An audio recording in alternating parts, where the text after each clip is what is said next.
buenos días, tengan todos ustedes. Soy el doctor Oscar Valencia, coordinador de este espacio de educación médica continua. Y antes de dar inicio a nuestra presentación, a nuestra invitada especial el día de hoy, les voy a recordar mantener en silencio sus micrófonos. También todas las preguntas las podrán hacer a través del chat y al final de la presentación las haremos llegar a nuestro ponente. También es importante que nos hagan llegar la encuesta de satisfacción. Al final les haremos llegar la liga y les pedimos que nos hagan favor de llenar esa encuesta con el fin de ir mejorando este espacio. También es importante que pongan su nombre completo como quieren que aparezca en los diplomas que se van a hacer llegar. En nombre de la Escuela de Medicina y Ciencias de la Salud del Tecnológico de Monterrey, les doy la más cordial bienvenida a esta sesión académica de pediatría. Tenemos ahora una invitada muy especial y voy a darle el micrófono a Eva Trujillo para que nos haga favor de presentar a nuestra ponente. Gracias, Oscar. Hola, buenos días y bienvenidos todos a nuestra cuarta y última sesión de trastornos de la conducta alimentaria, la sesión de pediatría de TecSalud. Entonces, tengo el gusto de presentar a una querida amiga de muchos años, a la doctora Montserrat Grael. Ella es licenciada en Medicina por la Universidad de Barcelona y es especialista en psiquiatría, es doctora en Medicina por la Universidad Autónoma de Madrid y experta en trastornos alimentarios y en gestión clínica. Es la jefa del Servicio de Psiquiatría y Psicología del Hospital Infantil Universitario del Niño Jesús de Madrid por concurso oposición. Es profesora asociada del Departamento de Psiquiatría de la Universidad Autónoma de Madrid, directora clínica del Máster de Trastornos de la Conducta Alimentaria y Obesidad de la Universidad Europea de Madrid.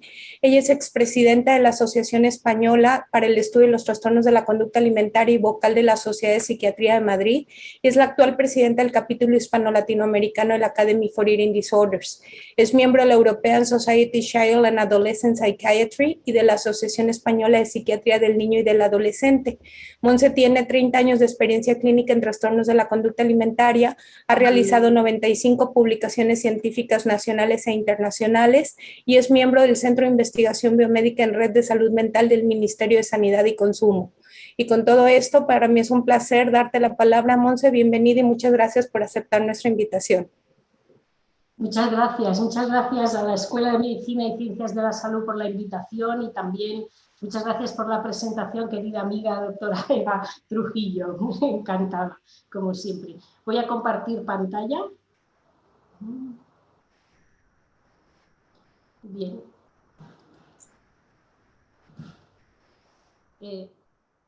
Voy a ver si retiro esto un poquito más acá. Entonces, he hecho una presentación un poquito larga, pero vamos a reducirla al exponer, pero también con la idea de que quede grabada y que como tal, como queda grabada, pues que cada uno pueda consultar los aspectos de detalle que más les interese, ¿no? Espero sea útil para ustedes esta clase, esta presentación de hoy, ¿no? Vamos a hablar de 4 aspectos principales. Primero, del desarrollo evolutivo de la alimentación y la imagen corporal para comprender luego los trastornos de alimentación que se pueden producir. Hablaremos de la nosología o la clasificación de los trastornos de alimentación pediátricos, los más frecuentes, para luego pasar a la evaluación y finalmente a algunas pinceladas de tratamiento. Bien, todos sabemos, y esta es una audiencia de pediatras, que los primeros 1000 días en la vida de las personas son extremadamente importantes para todo el desarrollo y también lo son para el desarrollo de la alimentación. Sabemos que durante ese momento tenemos una ventana de oportunidad durante estos 1000 días, que se produce un crecimiento muy rápido, especialmente durante este periodo, donde se desarrolla rápidamente el cerebro, el sistema inmunológico y los procesos metabólicos. Por tanto, las necesidades son máximas, son las necesidades tanto en nutrición, en salud, en atención, en amor, me gusta decirlo, como dice la UNICEF, y en juego y en estimulación.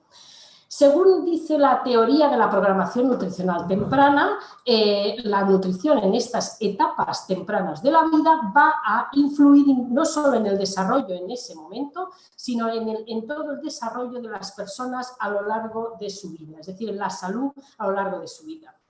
¿Qué decir del desarrollo evolutivo de la alimentación? Creo que es importante repasar rápidamente los hitos evolutivos más importantes de la alimentación. Más o menos podríamos decir que en el primer año el niño ya podemos ver perfectamente cuál es su estilo alimentario, sabemos si un niño es voraz, si un niño es inapetente, escrupuloso. El hito evolutivo más importante de este primer año va a ser el paso a sólidos.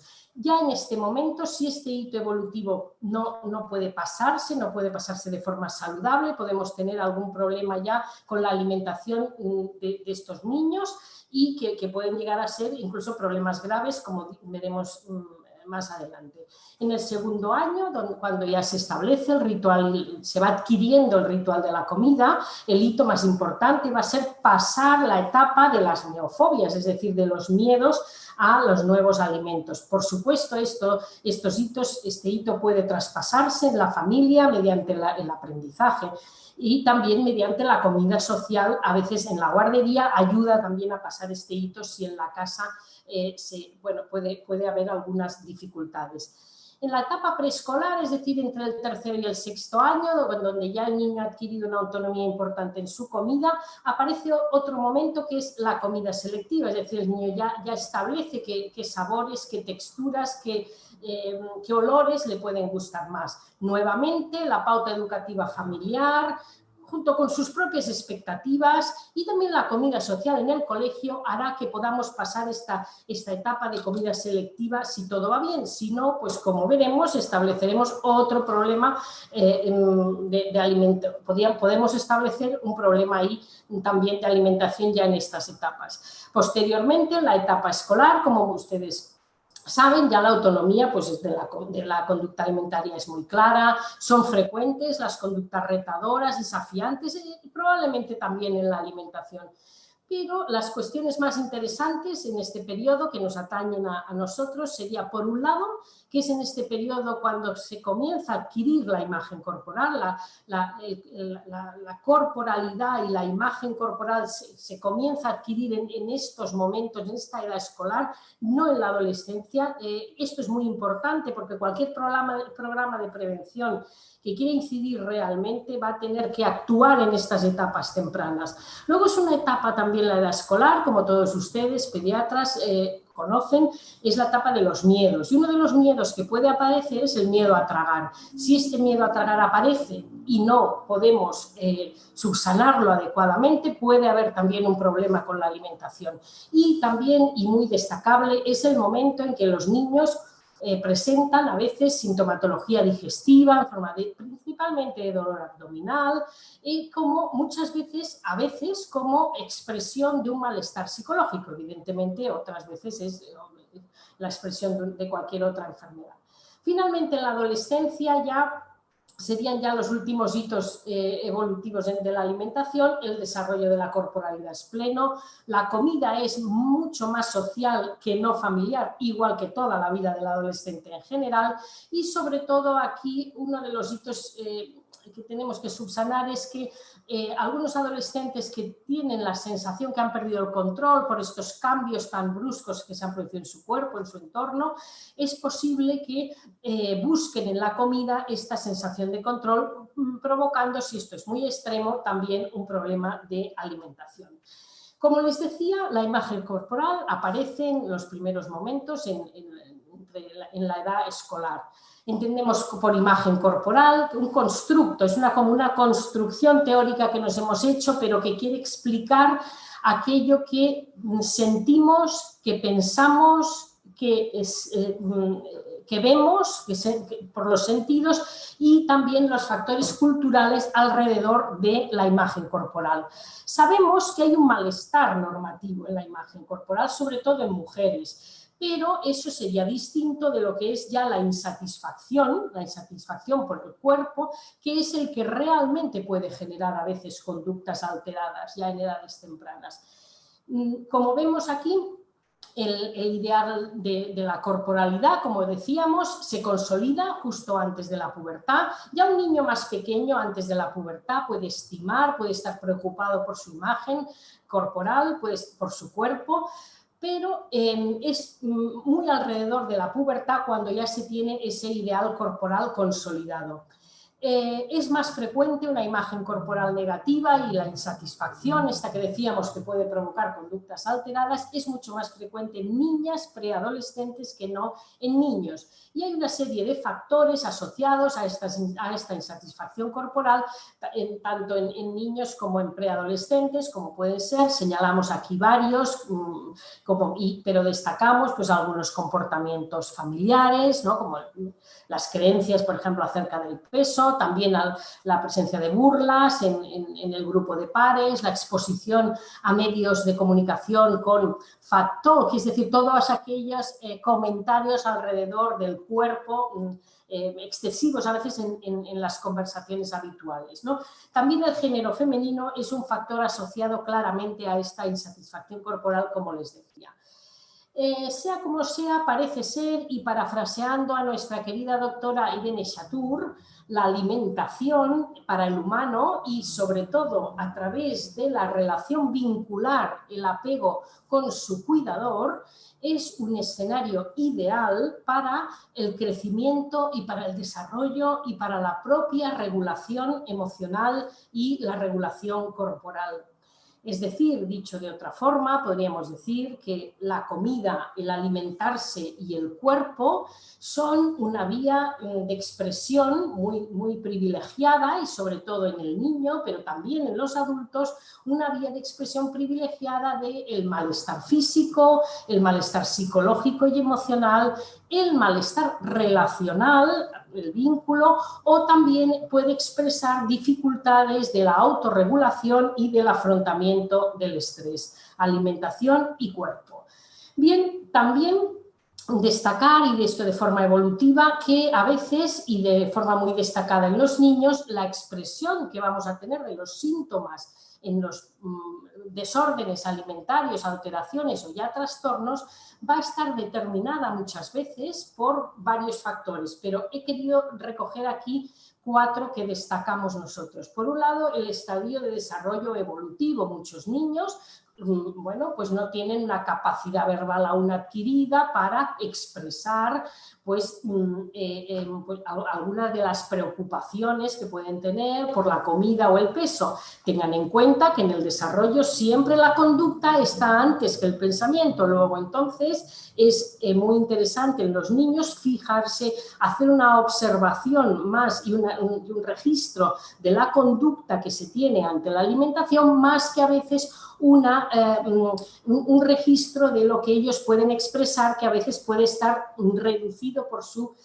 momento de desarrollo evolutivo. También factores temperamentales del niño pueden alterar la forma en que se expresen las alteraciones de la alimentación. Por supuesto, la familia, que son los informantes principales, según su estilo de crianza, su educación sanitaria incluso, o la propia acomodación que hagan a los síntomas o su propia patología, pueden modelar la expresión sintomática que tengan las alteraciones alimentarias en los niños.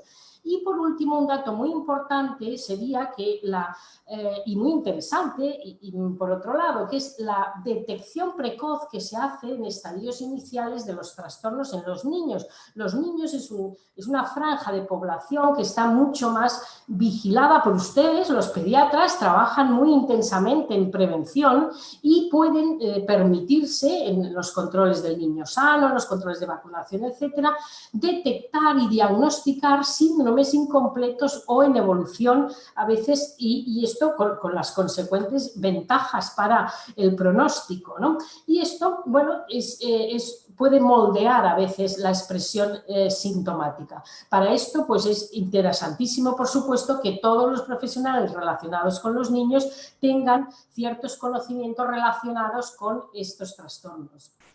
Respecto a las características clínicas de los trastornos de alimentación en edad pediátrica. En edad pediátrica vamos desde 0 hasta 18 años. Luego, entonces, como veníamos diciendo, la expresión sintomática va a ser muy heterogénea y muy variable, a diferencia de en el adulto, que es un poquito más menos variable por motivos evolutivos, ¿no? Podemos tener, como vemos aquí, inapetencia o disminución de la ingesta, restricción de alguna forma, una conducta alimentaria restringida, es decir, comer menos. Podemos tener comida selectiva extrema, ya acuérdense que es uno de los hitos evolutivos.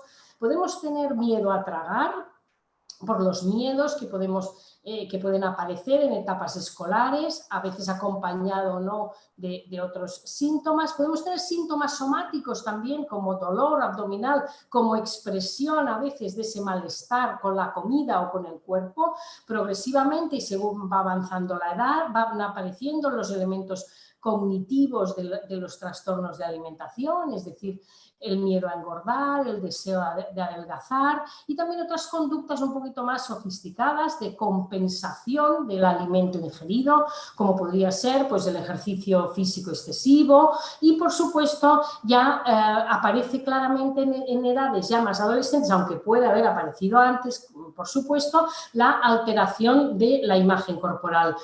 Todas estas características clínicas están influidas por factores que, como veremos, van desde alteraciones en el neurodesarrollo, enfermedades médicas, el propio temperamento, el entorno social.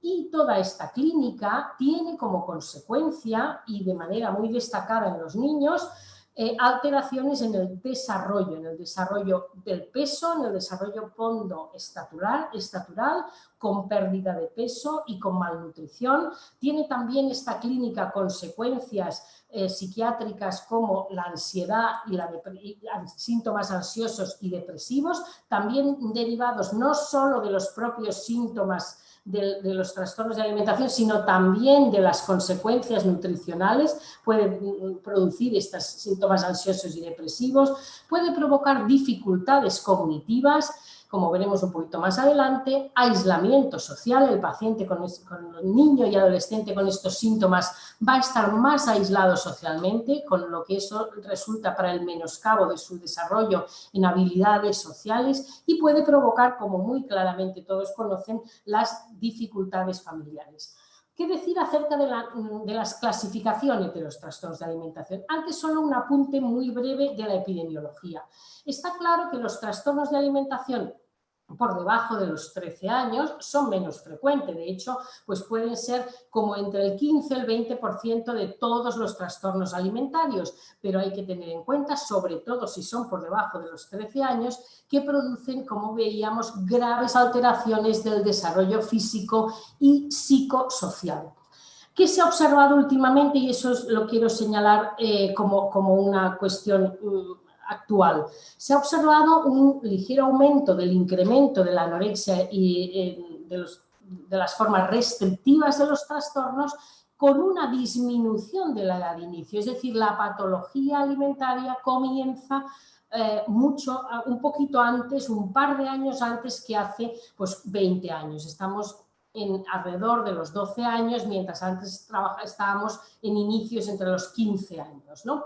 Y, por tanto, lo que estamos observando, y muy consecuencia de esto que acabo de decir, estamos viendo un incremento de casos en edad infantil, en edad pediátrica. Bien, ¿qué decir según por edades respecto a los niños preescolares, es decir, a los niños pequeños? Sabemos, y los pediatras lo saben muy bien, que los papás dicen, hasta en un 25% afirman que tienen problemas para alimentar a sus hijos. Pero de esos problemas que nosotros hemos visto aquí en esta punta del iceberg, claro, de estos solamente y aproximadamente la punta del iceberg del triángulo, que representaría aproximadamente entre un 1 y un 5% de los niños, tendrían trastornos que serían trastornos de alimentación. El resto pueden ser dificultades de alimentación o incluso que los padres perciban estas dificultades, ¿no?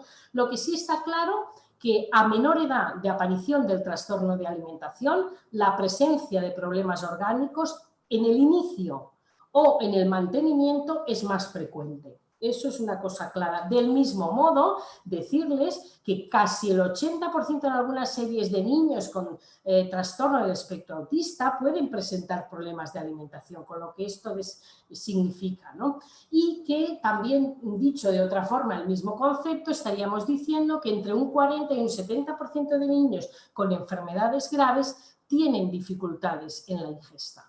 Por tanto, señalarles que cuanto más pequeños, más probabilidad hay de que la enfermedad orgánica o el problema de neurodesarrollo haya estado presente en el inicio o en el mantenimiento, que no quiere decir que sea la causa, sino que ha estado presente, lo cual ha podido interferir en el aprendizaje de la alimentación. En general, nosotros lo que vemos a estas edades pediátricas, podemos decir que vemos niños inapetentes, vemos niños que tienen una alimentación selectiva y niños que tienen miedo a comer, miedo con o sin un evento traumático, ¿no? Esta es una clasificación del grupo de Irene Chatour, bien interesante, donde pues, en cada uno de estos grupos pues, subclasifica desde, según la etiología y según la gravedad, ¿no?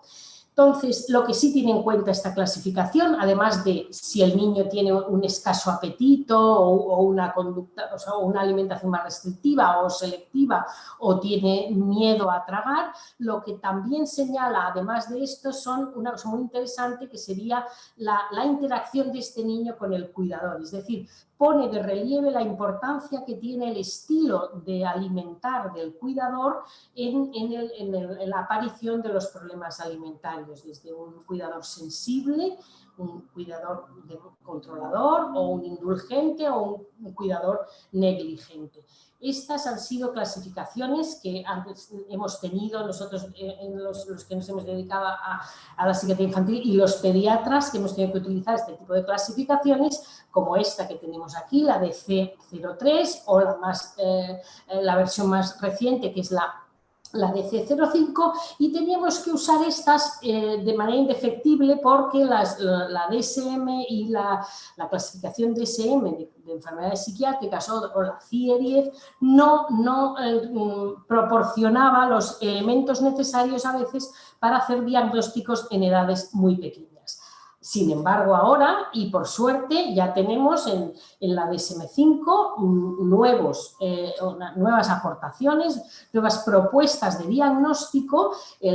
Uno de ellos que ustedes habrán oído es el trastorno por evitación, restricción de la ingesta de alimentos, que ha reunido en sus criterios pues, todos aquellos problemas de alimentación que nosotros hablábamos estos últimos años, que eran pues, la anorexia infantil, los trastornos de alimentación relacionados con la alteración del vínculo, los comedores selectivos, los postraumáticos o disfágicos, ¿no? Y estos son, bueno, pues todos estos trastornos por evitación, restricción de la ingesta de alimentos, TERIA, que nosotros le llamamos aquí en España, es lo que sería el trastorno de alimentación más frecuente durante los primeros 6 años de vida, ¿no? Luego hay otros como la pica o la rumiación que son más raros, ¿no? Sin embargo, ya en la edad escolar, además del trastorno por evitación y restricción de la ingesta, ahora diremos brevemente algún detalle más, aparece también la anorexia nerviosa, aparecen ya formas de anorexia nerviosa, podemos diagnosticar formas de anorexia nerviosa porque los nuevos criterios de la DSM-5 han sido sensibles a la edad y a las diferencias cognitivas y también de desarrollo, por ejemplo, excluyendo la amenorrea de los criterios, han sido sensibles tanto a los niños más pequeños, antes de la pubertad, como pues, también a varones, ¿no?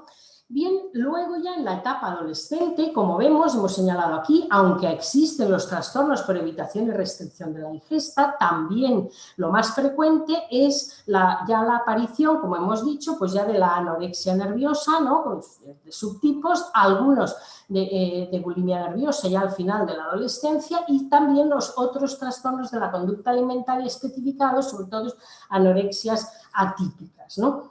Bien, esto es un poco la clasificación de la DSM-5, por si alguien tiene interés en verlo con detenimiento, y solamente decirles que la anorexia nerviosa, ya lo hemos dicho en la DSM-5, los criterios los tienen aquí presentes, y lo destacable es que señalan que es una restricción de la ingesta de energía, es decir, que es baja en relación a las necesidades, que tenga y en relación a la edad, al sexo, al curso de desarrollo, a la salud física, ¿no? Es decir, no ponemos un índice específico como ponían las anteriores clasificaciones, sino que hay que establecerlo pues, a través de las tablas que la OMS ya tiene al efecto para las diferentes edades y género. En la anorexia nerviosa siempre tiene que haber miedo intenso a ganar peso o a engordar, ¿no? O bien, cuidado, y esto es muy interesante, no es que el paciente lo refiera que tiene ese miedo, también puede diagnosticarse que ese miedo existe, también puede decirse que ese miedo existe, si hay un comportamiento persistente que interfiere en el aumento de peso, es decir, si uno de manera persistente se salta las comidas, aunque nunca haya dicho que tiene miedo a engordar, ni haya hablado nunca del peso, si hay un comportamiento que al final la resultante es esa, podemos estar pensando que este niño, este adolescente, jovencito, tiene miedo a ganar peso, aunque él aún no pueda cognitivamente transmitir esta información.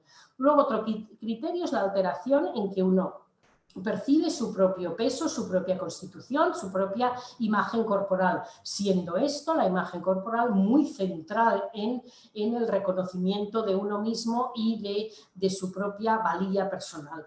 Hay tipos restrictivos y purgativos de anorexia, y también hay especificadores de gravedad en la nueva clasificación, que esperemos que también sean al menos un inicio y muy útiles, ¿no? Respecto al TERIA, el trastorno por evitación y restricción de la ingesta que les hablaba, la DSM-5 lo define como aquella alteración en alimentarse o en comer, y que incluye pues, falta de interés en la comida, evitar basado en características sensoriales, es decir, cómo de forma selectiva, dependiendo de las características de color, sabor, textura, etcétera, o bien puede ser la alteración también preocupación por las consecuencias que me puede dar el comer, por ejemplo, ahogarme, ¿no? Y que todo esto pues tenga consecuencias, ¿no? Tenga consecuencias, una de cualquiera de estas consecuencias, ¿no?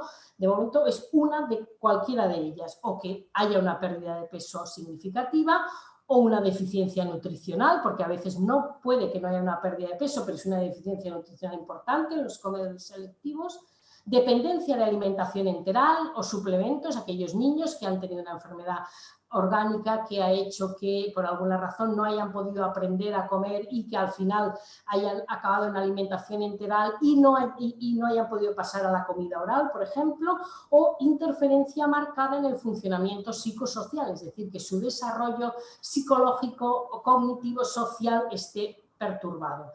Entonces, por supuesto, uno puede ser diagnosticado de TERIA cuando no está en el curso de una anorexia nerviosa o de una bulimia nerviosa, o cuando no hay una condición médica que explique esta razón. No se les escapa que hay tres tipos principales de TERIA: el inapetente, estamos ya tal como estábamos en las clasificaciones de hace tantos años, ¿no? Al final es el inapetente, el comedor selectivo y el disfágico, o el que tiene miedo a tragar. La DSM-5 ha incorporado pues, todas aquellas clasificaciones anteriores que les he intentado resumir antes, ¿no? El TERIA en la edad pediátrica parece ser que puede ser el más frecuente, ¿no? Sobre todo en la edad escolar. Afecta más a varones que la anorexia nerviosa, aunque la mayoría siguen siendo mujeres, ¿no? Y a veces estos niños son niños que han tenido muchas veces problemas de alimentación tempranos, con antecedentes frecuentes de dolores abdominales, de sintomatología física, ¿no? Y es muy destacable, y lo quiero dejar claro, que no tienen preocupación por el peso ni por la figura corporal, y que es frecuente que tengan comorbilidad psiquiátrica o del desarrollo, como decíamos, ¿no? Pueden ser trastornos del espectro autista, pero también trastornos del aprendizaje, o bien problemas de ansiedad de separación, etcétera, como características generales, ¿no? Entonces, son niños que pueden tener bajo peso o no, y que van a precisar un tratamiento multidisciplinar en general cuando ya se ha establecido el trastorno, ¿no? Bien, existen los subtipos, aquí tienen diferentes artículos donde ustedes pueden consultar y ver, los diferentes autores han encontrado más o menos frecuencias de uno u otro subtipo, sobre todo en edad pediátrica, en edad escolar me refiero.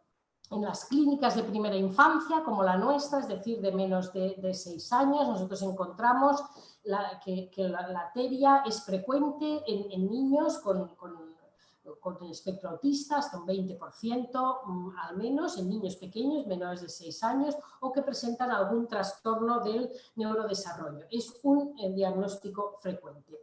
Bien, en cuanto a la anorexia en estas edades escolares, porque la anorexia en edades adolescentes es más conocida, en edades escolares es más rara, es menos frecuente, es menos conocida, pero cada vez va a serlo más, porque la edad de diagnóstico ha disminuido en las últimas décadas. Estábamos haciendo nosotros una estadística en nuestro servicio y desde el año 2011 al año 20, en este periodo de casi 10 años, hemos observado que respecto a las hospitalizaciones se han multiplicado por 5 el número de hospitalizaciones por anorexia nerviosa de edad escolar, es decir, por debajo de los 13 años. O sea, la tendencia parece que está bastante clara, ¿no?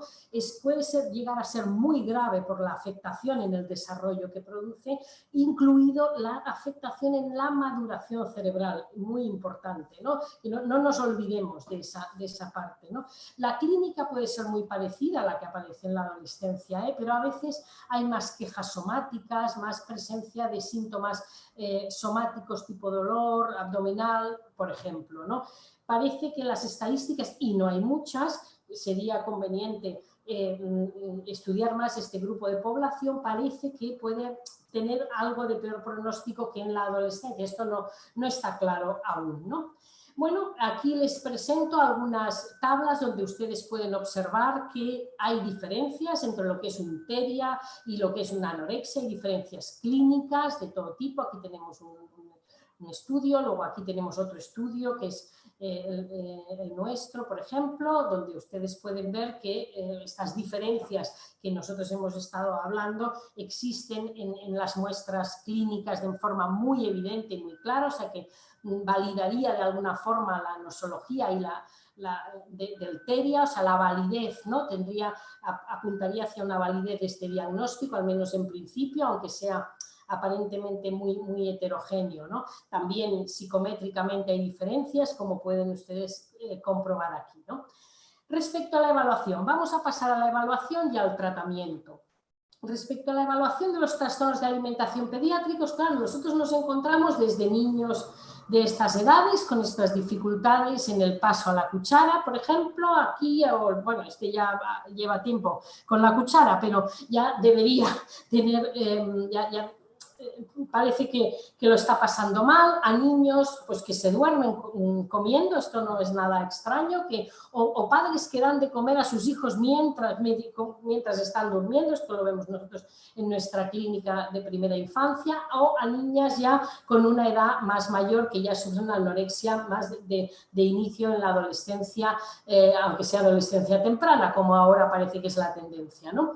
Es muy variable lo que nos podemos encontrar nosotros en la clínica pediátrica, ¿no? Entonces, la evaluación, ¿cómo tiene que ser? La evaluación tiene como 11 partes, ¿no? Que he querido distinguir aquí, ¿no? Lo que sí está claro es que la evaluación tiene que ser lo más precoz posible. Ustedes, los pediatras, en esto tienen un papel muy importante porque están a pie de las familias, ¿no? En contacto directo con las familias y con los niños. Tiene que ser precoz y tiene que ser completa. Completa significa que necesitaremos a lo mejor varios informantes, no es suficiente a veces, pues la información, está bien la información de los padres, por supuesto, pero es interesante también a veces información del colegio o de todos los entornos donde el niño se mueve, ¿no? Y probablemente necesitaremos también varios especialistas a veces en esta evaluación, ¿no? La evaluación siempre va a empezar por la valoración médica, una exploración física, anamnesis y con sus pruebas complementarias, ¿no? Para descartar, evidentemente, enfermedades sistémicas o gastrointestinales que puedan anteceder, mantener o bien ser el diagnóstico diferencial del cuadro clínico que estamos viendo, ¿no? Luego, por supuesto, continuaremos con una valoración nutricional del tipo de ingesta, del tipo de alimentación, de las conductas de tomas del lactante, en el caso que sea lactante, para concluir con una valoración del riesgo nutricional, ¿no? Según, por ejemplo, los criterios de la OMS, ¿no? Y establecer los déficits de nutrientes que tiene el niño, ¿no? En tercer lugar estará la exploración psicopatológica. Aquí ya podemos pasar a otro especialista, aunque los pediatras pueden hacer evidentemente una exploración psicopatológica. Tiene tres partes esenciales. Por un lado, la que es específicamente alimentaria, es decir, explorar toda la sintomatología, la psicopatología puramente en relación a la alimentación, la inapetencia, lo selectivo, el miedo a engordar, etcétera. Y pasar también a sintomatología asociada, que es frecuente, lo decíamos, la ansiedad, la depresión, la sintomatología obsesiva, asociada muy frecuentemente a los trastornos de alimentación, también en los pediátricos, y explorar los rasgos de temperamento porque nos determinan, nos median muchas veces la expresión clínica. Luego habrá una exploración, a veces también puede haber una exploración por parte del logopeda, yo creo que ustedes le llaman foniatra, porque es el que entendemos que es el profesional que mejor sabe y mejor explora y evalúa la masticación. Y esto sería como muy interesante en el caso de las disfagias, esas formas de teria que son miedo a tragar, ¿no? Y que nos puede ayudar mucho este especialista. Luego habría que hacer probablemente una evaluación cognitiva, porque muchos de estos niños pues, pueden tener déficits de aprendizaje específicos, como no era raro que se asociara a los casos de teria, y también unas alteraciones neuropsicológicas que pueden darse y que también se asocian a la anorexia en estadios ya más avanzados o bien desde el principio. Esto está por dilucidar si es estado o rasgo, ¿no? Y luego también, por supuesto, hacer una evaluación, si puede ser en observación directa, de la interacción entre el niño y el cuidador, o bien lo que podemos considerar la evaluación familiar.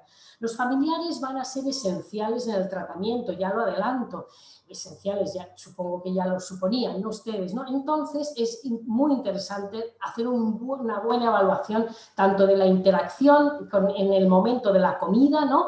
O bien de la propia estructura familiar. También una evaluación social. La evaluación académica también nos da idea no solo de la adaptación al rendimiento académico del niño, sino también de la adaptación social que tiene el niño con sus iguales, ¿no? Tener en cuenta que la evaluación es importante porque es el inicio de la relación terapéutica, como es aquello que dicen que no solo hay una primera oportunidad para dar una primera buena impresión, pues esto sería parecido, ¿no? Estaríamos hablando de que ahí estamos iniciando ya la relación terapéutica con el niño y con su familia. Por tanto, la técnica de entrevista tiene que ser bastante depurada. Bien, entonces, seguimos con la evaluación. Podemos hacer observaciones directas, ya hay diferentes escalas, observaciones directas de la comida del niño, ¿no? O de la comida familiar, daría mucha información. Si uno tiene esta posibilidad, lo puede hacer.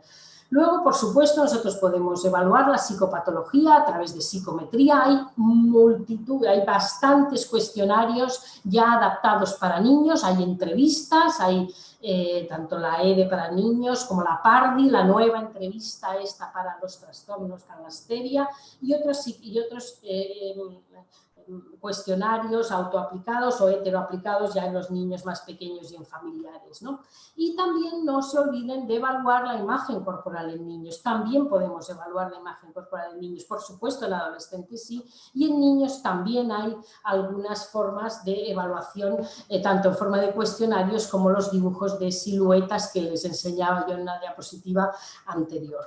Bien, Hay algunas cuestiones particulares en el caso de los TERIAS, sobre todo en aquellos niños que tienen alimentación con soporte artificial, a veces desde edades muy tempranas o que tienen gastrostomías, como en este caso, ¿no? Entonces hay que hacer una perfecta evaluación del niño, que probablemente tenga pues desde miedo, ansia anticipatoria, resistencia a la situación de comer, o sea, directamente, ¿no? Hasta conducta irritable, agresiva en algún momento. También hay que evaluar a la mamá, porque son mamás que en general, pues por todo el historial médico, tienen altos niveles de ansiedad y a veces muchos miedos, ¿no? Han pasado mucho miedo con que al niño pudiera pasarle algo y perderlo, ¿no? Y hacer una evaluación muy directa de esta interacción, ¿no?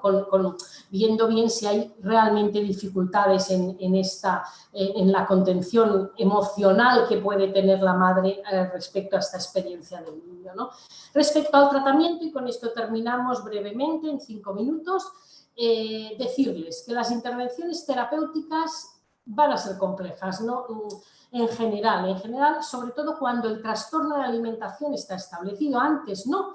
Si estamos en una etapa prodrómica del trastorno o conocemos al niño y sabemos que se están estableciendo una serie de cambios, y actuar ahí de forma precoz no sería lo mejor, ¿no? Lo mejor sobre todo para el niño y para su pronóstico, y porque también la intervención entonces es bastante menos compleja y se puede hacer perfectamente en el consultorio de un pediatra. Pero cuando ya se han establecido los trastornos, va a ser el tratamiento más complejo. Normalmente son tratamientos intensivos, es decir, necesitan bastantes horas de tratamiento, ¿no?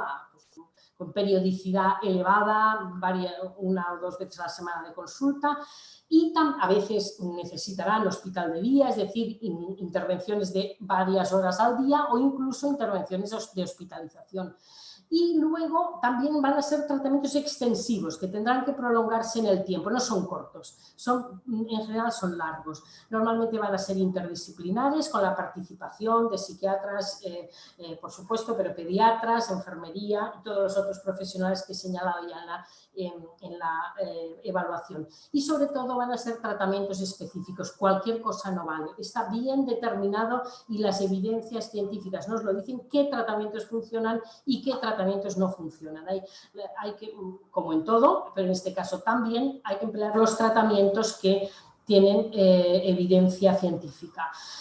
Respecto a esto, a la evidencia científica, decirles que lo que tiene una mayor evidencia científica en el tratamiento van a ser, que es un nivel A en las guías, va a ser la intervención nutricional. Eso está claro que funciona, no hay ninguna duda. La intervención nutricional funciona y las intervenciones médicas también. Luego están el resto de intervenciones, que serían más en el lado nuestro de la salud mental. Tendríamos, por un lado, las intervenciones psicoterapéuticas, que oscilan entre nivel A, pero sobre todo nivel B, es decir, la psicoterapia, la intervención a través del lenguaje es una buena intervención para estos trastornos, junto a las médicas y las nutricionales. Y luego las intervenciones familiares, que tienen ya un nivel alto B, sobre todo en los trastornos de alimentación de los adolescentes. Hay programas específicos y manualizados de intervenciones familiares para los trastornos de alimentación en adolescentes, que se basan principalmente en intervención familiar, aunque tienen también muchos elementos, por supuesto, psicoterapéuticos. Las intervenciones familiares, decirles que tienen un nivel A en la bulimia nerviosa, cuando estamos hablando de inhibidores selectivos de la recaptación de serotonina. Bien, respecto a los principios generales de tratamiento, basándonos en la alta variabilidad, basándonos también en que al menos decirles que se necesitan, en los casos más leves, un pediatra y un profesional de la salud mental. Es mejor que trabajen de forma conjunta. En etapas muy, muy precoces, quizá un pediatra o un pediatra, claro, está claro, formado en salud mental, pues evidentemente puede trabajar en estos casos y de manera muy exitosa. En los casos más graves sería ya un equipo multidisciplinar, ¿no? que es necesario, ¿no? El tratamiento va a ser siempre preferentemente ambulatorio, la primera tendencia para nada va a ser la hospitalización, sino que la idea va a ser la preferencia, el ambulatorio. Como les decía, hay que actuar de forma rápida, hay que evitar las listas de espera en la medida que se pueda. y son tratamientos, como les decía, basados en familia o basados en principios cognitivo-conductuales, ¿no? Que es una de las líneas de unos modelos explicativos de los trastornos mentales, ¿no? Hay una serie de criterios de ingreso, por supuesto, hay una serie de criterios de ingreso y cuando existen hay que actuar y hay que ingresar, no hay ninguna duda, y que, bueno, pues hay que atender de forma integral al niño, ¿no? No solo los aspectos de comida, sino todos los aspectos de psicopatología, los aspectos sociales e incluso académicos. El niño no es como un adulto que se da de baja en su trabajo y no acude, no, el niño aun cuando está en tratamiento, incluso estando hospitalizado, continúa con su colegio y con su actividad académica. Respecto a los TERIA, les he presentado aquí 3 diapositivas distintas en las que, según la edad, si es preescolar o bien escolar o bien en la edad adolescente, pues hay diferentes indicaciones de tratamiento, ¿no? Decirles que ya a día de hoy contamos con algún manual donde ya podemos consultar la terapia, aplicar en estos casos, ¿no? Y hay ya una amplia, va comenzando a haber bibliografía e investigación acerca de cuáles serían los mejores tratamientos para los niños con TERIA. Tengan en cuenta que la primera ya se estaban tratando estos niños, aunque se les llamaba de otra forma y se diagnosticaba de otra forma. Ahora lo que se ha hecho es un poco reunirlos bajo ese nombre y darles una forma y una consistencia nosológica, ¿no? Y en conclusión, pues decirles, yo les dejo ahí todas las otras, la bibliografía y todo lo demás que aparece en la presentación, y como conclusión decirle que los trastornos de alimentación en edad pediátrica son un grupo muy heterogéneo, una importante variabilidad clínica y muchas veces en relación al propio desarrollo evolutivo del niño, ¿no? Se precisan instrumentos en esta edad, diagnósticos específicos para esta edad, no valen los de otras edades, igual que no valen las técnicas de tratamiento, hay que adecuarlas a la edad, ¿no?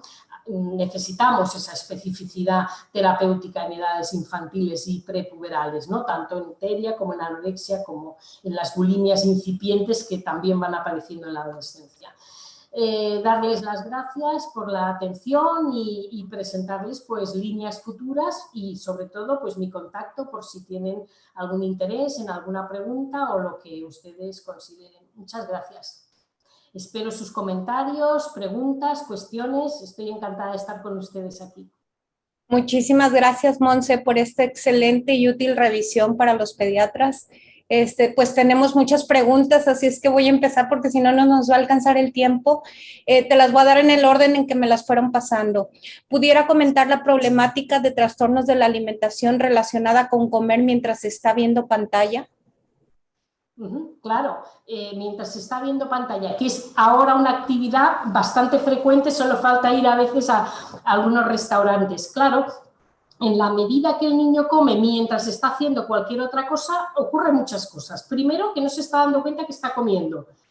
O sea, su cerebro pues, no tiene la conciencia plena, por utilizar ese concepto, ¿no? De que está comiendo. Entonces, es posible que esto promueva de alguna forma la sobreingesta. Eso por un lado. Que también, aquí no hemos hablado de la obesidad, que es de hecho el problema de alimentación más frecuente en la edad pediátrica. Eso sería motivo de, supongo que han tenido ustedes otras charlas. Eso por un lado, ¿no? Tienen esa tendencia a la sobreingesta y luego que no están recibiendo la atención, la educación, la formación y el aprendizaje que se necesita pues cuando uno es pequeño y necesita al otro, siempre uno va a crecer y va a desarrollarse con la ayuda del otro y en la presencia del otro. Y yo creo que la pantalla no cumple exactamente el papel que cumple una madre o que cumple un padre a la hora de el aprendizaje de la modulación de la conducta alimentaria, ¿no? Y es muy probable que estos niños tiendan a dejar más comida en el plato, a ser más selectivos, a estar más irritables, que esa es la tercera cosa, el uso indiscriminado de pantallas en los niños y ya si es en la hora de comer, ya no quiero yo pensar cómo debe ser fuera de la comida, pues genera a veces irritabilidad y alteraciones emocionales, o al menos dificultades a veces para la regulación. El uso excesivo no supervisado, entonces pues también puede influir en la alimentación. Nada recomendable esa práctica. Creo que estamos de acuerdo, Eva. Sí. Totalmente definitivo. De hecho, justo acabo de hacer una revisión de eso y hay una revisión muy buena en el Journal of Eating Disorders del grupo Jason Nagata de la Universidad de San Francisco con la Universidad de Toronto. Y ellos hicieron un estudio en 11,000 niños como entre 9 y 11 años, creo, en edad escolar, 9 o 13 años, y encontraron que justo lo que dices, ¿no? Que a un año posterior al uso de pantallas, el incremento en trastorno en atracones es muy alto. Estos niños tenían un promedio de 4 horas y ellos hablan de que por cada hora extra de pantalla que ven los niños incrementa en un 60 y tantos por ciento, 62 creo que era el número por ciento de riesgo de atracones a largo plazo, ¿verdad? Claro. Muy bien, seguimos porque son muchas preguntas, entonces te voy a decir, el malestar y la insatisfacción de la imagen corporal está relacionado con las conductas y estilos de alimentación de la familia. ¿Cómo explorar y abordar dicha situación? Sí. Claramente, está claramente relacionada con el estilo alimentario familiar, con el estilo alimentario y también cómo perciben la corporalidad, que son como dos cosas distintas, ¿no? Y que están íntimamente relacionadas, ¿no? Y no es difícil abordarlo en una entrevista con la familia, porque ellos mismos a veces hacen apología de esos estilos alimentarios o apología de esa forma de buscar pues, la delgadez, vestida y bañada de salud, por supuesto, no van a decírtelo de otra forma, pero muchas veces hacen como cierta apología de eso, o sea que a la hora de explorarlo no es complicado. Pero una forma muy útil para la pediatría, para un pediatra, para explorar eso, es que traigan un registro de la alimentación, es decir, traigan usted 3 días, 4 días que usted está de lo que ha comido la familia, es para solo hacerme una idea, ¿no? Y entonces claramente con ese registro donde ves desayuno, comida, ves lo que comen, el horario en que comen, que es muy importante también, no solo es lo que se come, la cantidad, pero también el horario, ¿no? Que no haya muchos tiempos de ayuno.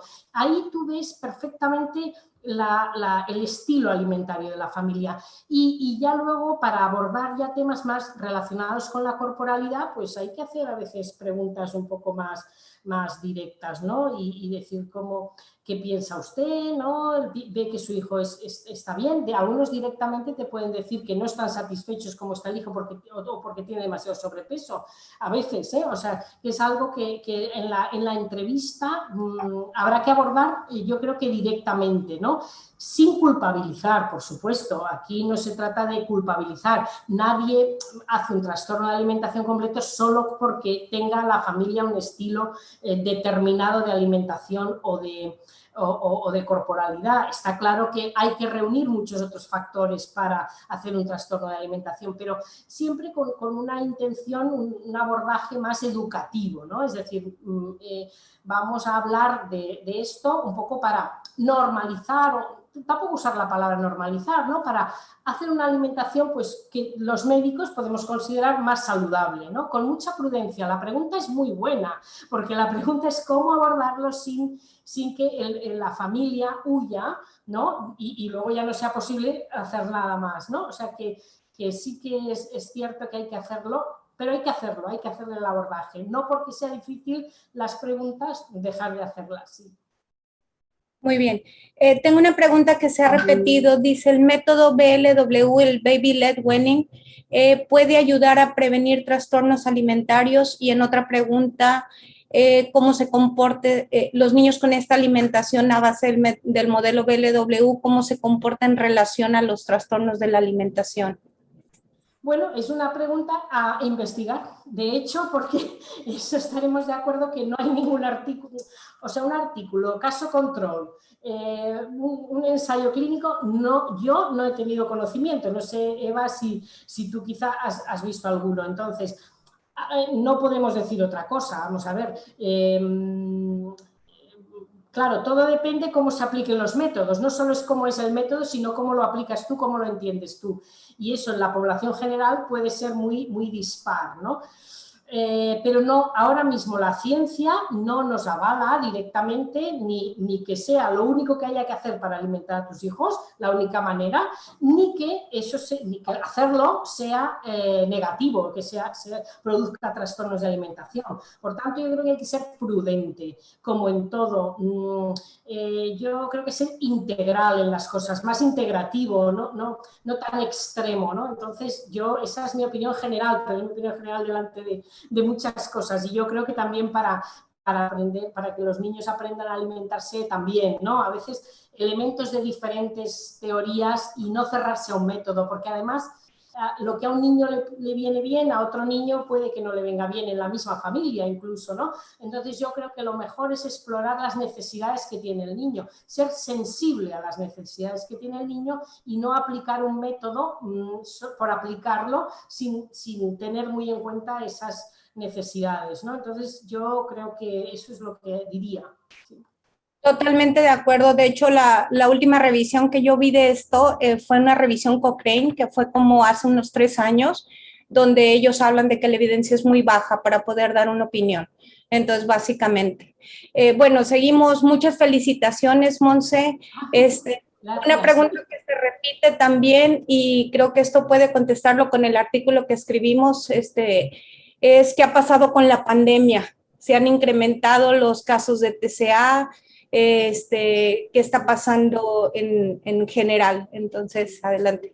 Efectivamente, incluso ya hemos escrito sobre ello conjuntamente Eva y yo recientemente, ¿no? Pues sí, la verdad es que no hay ninguna duda. O sea que ha habido un incremento de patología mental en general, ¿no? En niños y adolescentes me refiero, ¿eh? No, está claro. Y los dos grupos de trastornos que han aumentado de síndromes son, por un lado, las autolesiones y el riesgo autolítico, el riesgo de suicidio, que el número de consultas ha aumentado muchísimo. Ahí subyacen diferentes trastornos debajo de este comportamiento, ¿no? Y luego, en segundo lugar, los trastornos de alimentación. Y es algo global y mundial. Y puede tener su sentido, puede tener su sentido dentro de lo que es el confinamiento, ¿no? El confinamiento como situación, confinamiento más o menos estricto, restricciones sociales a muchos niños y adolescentes, restricciones sociales que no solo son físicas por no salir a la calle, sino que también es restricción de sus actividades escolares, de sus actividades extracurriculares, porque en el colegio y en el deporte y en sus actividades extracurriculares es donde ellos se desarrollan socialmente. Al perder esa socialización ha habido como una mirada hacia adentro, un aislamiento. El aislamiento en general en adolescentes, como decíamos, esa mirada hacia adentro, lo más cerca que tenemos muchas veces es la comida, lo que yo como, lo que yo no como, el control de mi cuerpo. Es decir, si vuelvo mi mirada hacia mí mismo, lo primero que yo me encuentro es mi cuerpo. Y bueno, para los adolescentes puede ser muy seductor, ¿no? Poder empezar a controlar la forma del cuerpo cuando no se tienen otras cosas que hacer. Es decir, eso pasa evidentemente en las personas vulnerables genéticamente, porque no hay que olvidar que los trastornos de alimentación, especialmente anorexia, etcétera, son enfermedades que tienen vulnerabilidad genética, probablemente la histeria también, aunque no haya esos estudios hechos aún, ¿no? Y eso quiere decir que a situaciones de pandemia, de crisis, donde se hace ese escenario, ¿no? de aislamiento y de mucho uso de pantallas también, ese otro elemento del cóctel también es interesante, hace que esas personas vulnerables pues desarrollen el trastorno de alimentación que quizá en otros escenarios pues o no lo hubieran desarrollado o lo hubieran desarrollado más tarde. Pero la realidad epidemiológica es que ha habido ese aumento. Sí. Definitivo. Muy bien. ¿Han encontrado alguna relación entre la edad de las madres y su educación para el desarrollo de trastornos alimentarios en sus hijos? La edad de las madres. Bueno, específicamente la edad, más que es la experiencia, ¿no? Sería más la experiencia del cuidado, ¿no? De la alimentación. claro, pero es que estamos a los dos extremos. Lo que se ha visto están los dos extremos, es decir, demasiado jóvenes con demasiadas pocas habilidades, ¿no? para el cuidado, diríamos, por la propia juventud, y madres muy añosas, muy preocupadas, que les ha costado a veces mucho tener estos primeros hijos, a veces profesionales. Yo recuerdo muy bien a la doctora Chatur en una conferencia en Washington que nos decía: las mujeres abogadas añosas que tienen a sus hijos bebés en nuestras clínicas, ¿no? Bueno, pues porque son madres que también, bueno, pues pueden tener dificultades también para establecer esa interacción, o ser demasiado ansiosas, o tener altas expectativas sobre sus hijos, porque son hijos muy deseados, niños dioses, ¿no? Que decimos, ¿no? Pues puede ser tanto por un lado como por otro, tener relación con una serie de prácticas, pues más o menos inadecuadas, ¿no? Diríamos, del aprendizaje de la conducta alimentaria. El aprendizaje en la conducta alimentaria es muy importante, por tanto los pediatras yo creo que tienen mucho papel a la hora de aconsejar, apoyar, realizar todos los consejos que sean para estas mamás que a veces, pues en situaciones especiales, o por demasiado jóvenes, o por demasiado ocupadas, o por demasiado preocupadas, pueden tener dificultades, ¿no? Yo creo que su perspectiva es ideal. A veces me dan envidia poder estar ahí para poder actuar antes, no cuando ya nos llegan aquí, que ya está un poco más complicado, ¿no? Pero sí que se establece en relación, si no de la edad y de todo lo que conlleva las diferentes edades de maternidad que se están estableciendo ahora ya en las sociedades occidentales también, ¿no? Sí. Bueno, pues muchas gracias, Monse. Mira, todavía muchas preguntas, muchas felicitaciones, pero tenemos que cerrar. Entonces, que te escriban para cualquier duda que puedan tener. Les recordamos llenar la encuesta de satisfacción y les agradecemos mucho habernos acompañado en estas 4 sesiones que tuvimos de octubre.